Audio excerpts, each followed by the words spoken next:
আমরা একটা জিনিস নোটিস করছি, এই সংসদের মধ্যে একটা ট্রাস্টের ল্যাকিং চলে এসেছে। জুলাই সনদের মধ্যে যা যা লেখা আছে অক্ষরে অক্ষরে যেটা বাস্তবায়ন করব আমরা। আমার বিরোধী দলের বন্ধুরা যেটা বিশ্বাস করতে রাজি না, এত বছর নির্যাতিত হওয়ার কারণে তারা এখন আর কাউকে বিশ্বাস করে না। The Almighty in His great wisdom has decided that I stand here in His stead.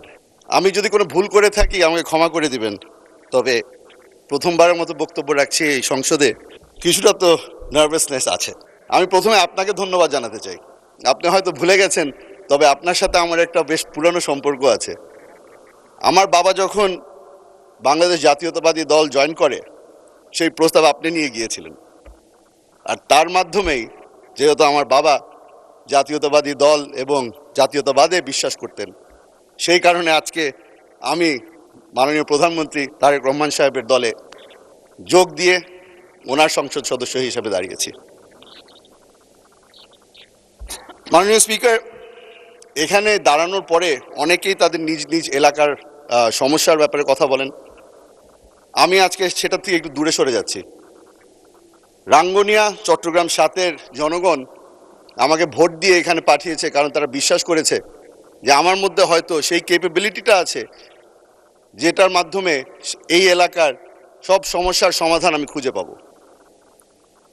আজকে এখানে দাঁড়িয়েছি, ধন্যবাদ জানাচ্ছি মাননীয় প্রধানমন্ত্রীকে, কারণ উনি একটা সুযোগ করে দিয়েছে আমাকে এবং আমাদের সকল সদস্যদেরকে, যেখানে বারবার করে সংসদে দাঁড়িয়ে ওনার সাথে আলাপ আলোচনা করা যাচ্ছে। ওনাকে এখানে পাচ্ছি আমরা, এবং ওনার সাথে আমাদের যেই মিনিস্টাররা ওনার সাথে কাজ করছেন তাদেরকেও আমরা প্রতিদিন পাচ্ছি। তাদের কাছে আমি অনুরোধ করব, আমার এলাকার যখন সমস্যা নিয়ে আপনাদের কাছে আসি, সাহায্য করবেন। 17 বছর ধরে কোনো ধরনের উন্নয়ন হয়নি রাঙ্গুনিয়ায়। আজকে আপনাদের কাছে হাত পেতে ছোট ভাই হিসেবে এসেছি, আশা করি আপনারা সকলেই সাহায্য করবেন। মাননীয় স্পিকার, বর্তমানে আমরা একটা জিনিস নোটিস করছি, সেটা হচ্ছে এই সংসদের মধ্যে একটা ট্রাস্টের ল্যাকিং চলে এসেছে। আমরা বারবার করে বলেছি, আমার প্রধানমন্ত্রী বারবার করে বলেছে, জুলাই সনদের মধ্যে যা যা লেখা আছে অক্ষরে অক্ষরে সেটা বাস্তবায়ন করব আমরা। তবে আমার বিরোধী দলের বন্ধুরা যেটা বিশ্বাস করতে রাজি না, হয়তো এত বছর নির্যাতিত হওয়ার কারণে তারা এখন আর কাউকে বিশ্বাস করে না। তবে আমি বলে রাখি, আপনারা যেভাবে করে 17 বছর নির্যাতিত হয়েছিলেন, আমরা এখানে যারা উপস্থিত আছি আমরা সকলেই নির্যাতিত হয়েছিলাম।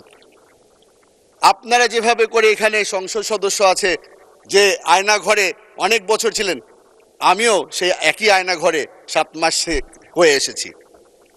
বেশ লম্বা জার্নি ছিল আয়নাঘর থেকে এই সংসদ পর্যন্ত। আশা করি আমার উপরে তারা ভরসা রাখবে। আশা করি যারা যারা এখানে নির্যাতিত, যারা এখনো এই গুমের শিকার, যারা এখনো প্রিয়জনকে ফিরে পায়নি, তাদের উপরে ওনারা ভরসা রাখবেন। আমরা একটা নতুন জিনিস দেখতে পেলাম। প্রথমবারের মতো আমার প্রধানমন্ত্রী একদিনের মাথায় এই সংসদে দাঁড়িয়ে বলল, আপনারা আপনাদের সাহায্যের হাত বাড়িয়েছেন, আমরা সেই সাহায্য চাই। সঙ্গে সঙ্গে কমিটি গঠন করে দেওয়া হলো। এই ন্যাশনাল এবং ইন্টারন্যাশনাল ক্রাইসিসের মধ্যে আমরা তাদের সাহায্য কামনা করি, এবং যেহেতু তারা সাহায্য করতে চেয়েছে আমরা তাদেরকে ধন্যবাদ জানাই। মাননীয় স্পিকার, আজকে অবাক